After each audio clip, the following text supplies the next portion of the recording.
Let's start with question number 1. This is from exercise 2.1 polynomials.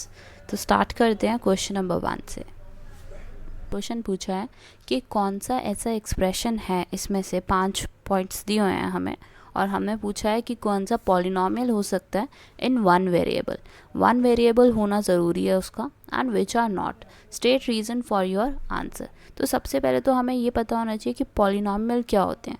तो polynomial वो expression है जिनके पास वेरिएबल्स हों, कोफिशिएंट्स हों, एडिशन हो, सब्ट्रैक्शन हो, मल्टीप्लिकेशन हो, और मोस्ट इम्पॉर्टेंट थिंग कि उनका जो एक्सपोनेंट है वेरिएबल के ऊपर वो नॉन नेगेटिव होना चाहिए. नॉन नेगेटिव का मतलब कि पॉजिटिव नंबर हो सकता है, लेकिन अगर आपको आता है x⁻⁻2 तो ये आपका पॉलिनॉमियल नहीं हो सकता. नेगेटिव नंबर नहीं होना चाहिए, फ्रैक्शन नहीं होना चाहिए. जैसे मान लो आपको x⁻1/2 दे दिया तो नहीं होना चाहिए. किसके ऊपर नहीं होना चाहिए? वेरिएबल के ऊपर. किसी नंबर के ऊपर है तो वो आपका हो सकता है पॉलिनॉमियल, लेकिन अगर वेरिएबल के ऊपर हाफ या नेगेटिव नंबर आ जाए तो वो पॉसिबल नहीं है. अब हम देखते हैं कि कौन से पॉलिनॉमियल्स हैं. और वन वेरिएबल का मतलब है कि एक्सप्रेशन में, जैसे आप यहाँ पे देखो फर्स्ट वाले में, तो सिर्फ एक ही टाइप का वेरिएबल यूज़ हुआ है, वो है x यहाँ पे. तो वेरिएबल तो वन हो गया इस केस में, और ये हमारा पॉलिनॉमियल भी हो सकता है, क्योंकि अगर आप देखो तो सारी पावर हमारी कैसी है? पॉजिटिव है. तो we can say that x is the only variable here. This is the only variable in the first part, and power of x, जो पावर है x की वो कैसी है? r whole number. So therefore you can say this is a polynomial. इसी तरह second पे आते हैं. सेकंड में भी आप देखो तो y के ऊपर 2 लगा हुआ है, इसका मतलब पॉजिटिव एक्सपोनेंट है, और पॉजिटिव एक्सपोनेंट है इसका मतलब हमारा क्या हो गया कि ये एक पॉलिनॉमियल है. अंडर रूट किसके ऊपर नज़र आ रहा है आपको?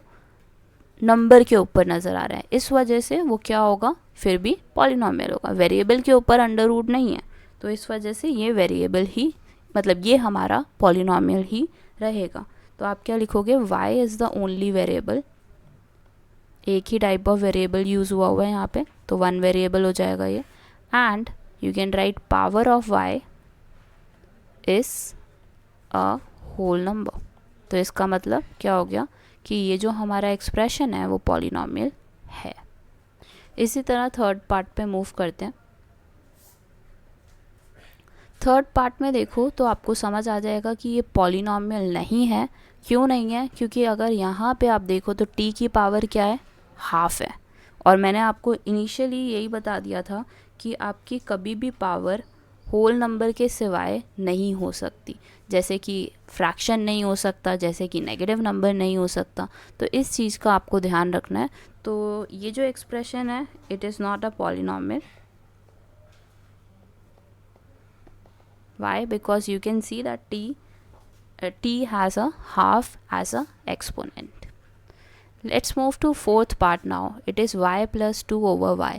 तो अगर आप यहाँ पे देखो सेकंड एक्सप्रेशन में, तो ये जो हमारा y है ये ऊपर जाएगा, और इसकी जो एक्सपोनेंट है वो क्या हो जाएगी? -1. क्योंकि अभी इसके पास क्या एक्सपोनेंट है? 1 है. ऊपर ले जाएंगे तो नेगेटिव हो जाएगी. तो नेगेटिव हो गई, इसका मतलब आपको समझ आई क्या होगा कि पॉलिनॉमियल नहीं हो सकता. वेरिएबल के ऊपर नेगेटिव टर्म नहीं हो सकती. तो नेगेटिव टर्म है, तो इसका मतलब this is again not a polynomial. Let's now move to next one, fifth part. Fifth part है आपका x⁻10 plus y⁻3 plus t⁻50. तो ये वन वेरिएबल तो नहीं है. आप भी देख सकते हो कि इसके अंदर x है, y है, t है एज अ वेरिएबल. तो कितने वेरिएबल हो गए इसके? 3 वेरिएबल हो गए. तो ये पॉलिनॉमियल इन वन वेरिएबल तो नहीं है, लेकिन पॉलिनॉमियल ज़रूर है. क्यों पॉलिनॉमियल है? क्योंकि अगर आप देखो तो यहाँ पे सारे ही जो एक्सपोनेंट्स हैं वो कैसे हैं? पॉजिटिव हैं या होल नंबर हैं. But this is not a polynomial in one variable. Polynomial ज़रूर है बट वन वेरिएबल नहीं है. So yes, this is how you can differentiate between polynomials and the other terms. So yes, this is how you can do question number 1. Let's now move to question number 2. Let's start with question number 2. It says write the coefficient of x square in each of the following. तो हमें यहाँ पे expressions दिए हुए हैं 3 अलग अलग तरह के, और वहाँ से हमें कोफिशिएंट ऑफ एक्स स्क्वायर निकालना है. तो कोफिशिएंट का मतलब समझते हैं. जैसे कि मान लो आपके पास कोई एक्सप्रेशन है x square plus 3 plus x. अब यहाँ से आपको बोला जा रहा है कोफिशिएंट निकालो एक्स स्क्वायर का. तो एक्स स्क्वायर का मतलब क्या हुआ, सबसे पहले तो हम देखेंगे कौन सी टर्म के पास एक्स स्क्वायर है. तो ये वाली टर्म है हमारी जिसके पास एक्स स्क्वायर है, और उसके आगे क्या लगा हुआ है. तो यहाँ पे कोई टर्म तो है नहीं, या न्यूमेरिकल वैल्यू तो है नहीं, तो इसका मतलब 1 हो गया. तो इसका कोफिशिएंट 1 हो जाएगा इस एक्सप्रेशन का. सिमिलरली फर्स्ट पार्ट देखते हैं. तो यहाँ पे सबसे पहले आप देखोगे कि कौन सी टर्म के पास एक्स स्क्वायर है. तो ये देखो सेंटर वाली टर्म के पास एक्स स्क्वायर है. अब एक्स स्क्वायर के आगे कौन सी टर्म लगी हुई है, वो है 1. ये 2 मत ले लेना, क्योंकि 2 एक अलग टर्म है. हमें टर्म सबसे पहले ढूंढनी होती है. टर्म मेरी हो गई एक्स स्क्वायर. अब एक्स स्क्वायर के आगे कोई टर्म तो है नहीं, इसका मतलब 1 उसका फैक्टर हो सकता है. इसका मतलब कोफिशिएंट क्या हो गया इसका 1. सिमिलरली सेकंड पार्ट पे आते हैं, और सबसे पहले आपने क्या देखना है कि एक्स स्क्वायर किसके पास है. तो सेंटर वाली टर्म के पास है अगेन. और कौन सी टर्म है, सबसे पहले वो लिख लेते हैं माइनस एक्स स्क्वायर, और उसका कोफिशिएंट क्या होगा -1. यहाँ पे आपको साइन का भी ध्यान रखना होगा. तो -1 हो गया सेकंड पार्ट का. थर्ड पार्ट पे मूव करते हैं. थर्ड पार्ट है आपका π/2 एक्स स्क्वायर प्लस एक्स. तो सबसे पहले मैंने देखा कि एक्स स्क्वायर फर्स्ट टर्म के पास है, और उससे पहले क्या लगा हुआ है आपका π/2. सिमिलरली फोर्थ पे चलते हैं. यहाँ पे आपके पास √2x - 1 है. तो यहाँ पे तो मेरे को कोई कोफिशिएंट नज़र ही नहीं आ रहा, मतलब एक्स स्क्वायर तो नज़र ही नहीं आ रहा है इस एक्सप्रेशन में. तो इस वजह से जो कोफिशिएंट है एक्स स्क्वायर का यहाँ पे 0 हो जाएगा. So yes, this is the answer for question number 2. Let's now move to question number 3. Let's now start with question number 3. It says give one example each of a binomial of degree 35. तो सबसे पहले हमें चाहिए binomial term, और उन्होंने बोला उसकी degree कैसी होनी चाहिए 35. डिग्री का मतलब क्या होता है, पावर. उसकी पावर कितनी होनी चाहिए उसकी 35, और एक टर्म होनी चाहिए उसके अंदर. तो x⁻35 हो सकता है हमारा बायनॉमियल टर्म. ऐसे ही और भी कुछ बना सकते हो आप. सेकेंड आपको बोला गया है कि एक मोनोमियल टर्म लिखो, और उसकी डिग्री कितनी होनी चाहिए 100. तो x⁻100 प्लस y लिख देते हैं. देखो यहाँ पे 2 टर्म्स हो गई, और इसकी डिग्री कितनी है 100. So yes, this is the answer for second part. Let's now move to question number 4. Let's start with question number 4. It says write the degree of each of the following polynomials. हमें degree बतानी है. Degree का मतलब क्या होता है, highest exponent. जो भी हमारे पास एक्सप्रेशन दिया हुआ है उसका सबसे बड़ा एक्सपोनेंट या पावर आप बोल सकते हो. तो यहाँ पे अगर देखो इन तीनों टर्म्स में से आपको सबसे बड़ी एक्सपोनेंट किसके पास लग रही है, 5x³ के पास, क्योंकि ये देखो 3 इज़ द हाईएस्ट पावर है. सो इसकी डिग्री कितनी हो गई 3.